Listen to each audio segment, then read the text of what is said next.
Nama saya Muhammad Rizky Gilmastiar dari kelas karyawan. Di video ini saya ingin membahas tentang advokasi bisnis dalam bidang hukum dan bagaimana cara mengatasi isu bullying di sekolah. Mari kita bahas. Apa itu advokasi bisnis?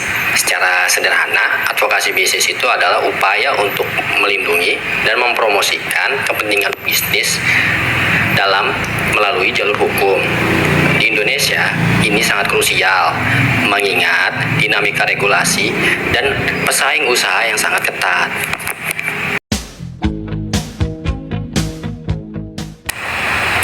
Mengapa ini sangat penting?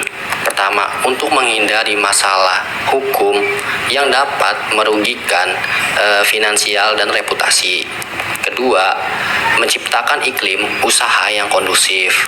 Ketiga, memastikan keadilan bagi setiap semua pelaku usaha. Oke, sekarang mari kita beralih ke isu yang tak kalah penting, yaitu bullying di sekolah. Ini adalah masalah serius yang bisa berdampak kepada korban, pelaku, dan lingkungan sekolah secara keseluruhan. Oke, mari kita ambil contoh kasus Rizky, seorang siswa SMP di Bekasi.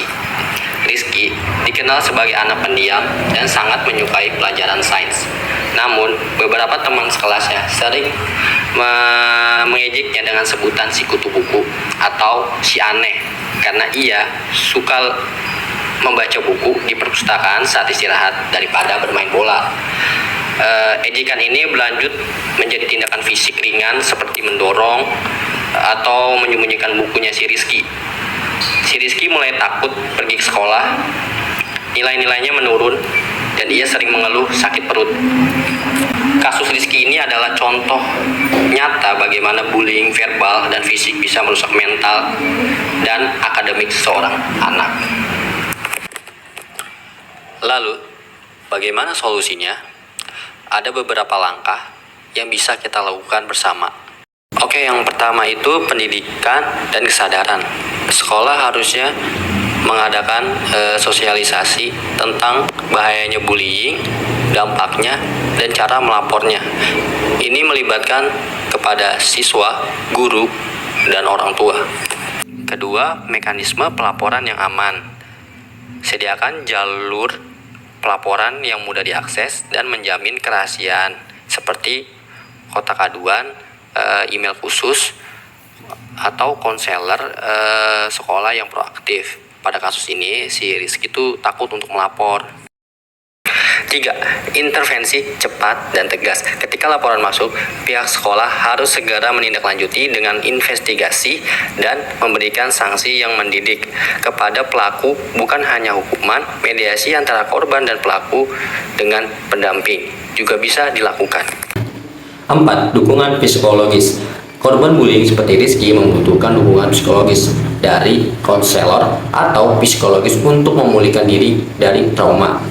Pelaku juga perlu dibimbing agar memahami psikologisnya. 5. Orang tua dan komunitas. Orang tua harus peka terhadap perubahan perilaku anak dan berkomunikasi dengan sekolah. Komunitas juga bisa mendukung dengan menciptakan lingkungan yang aman dan inklusif. Jika kasusnya Rizky cepat untuk ditangani, misalnya seperti orang tuanya menyadari perubahan perilakunya Rizky dan segera melapor ke ruang BK, maka pihak sekolah akan memanggil pelaku dan orang tuanya untuk dimediasi. Lalu, Rizky akan mendapatkan konseling dan pihak sekolah akan mengadakan program anti-bullying yang sangat kuat. Baik, advokasi bisnis maupun penanganan bullying, keduanya membutuhkan pemahaman, keberanian, dan kolaborasi. Mari kita ciptakan lingkungan yang adil dan aman, baik dari dunia bisnis maupun lingkungan pendidikan. Terima kasih telah menonton. Sampai jumpa.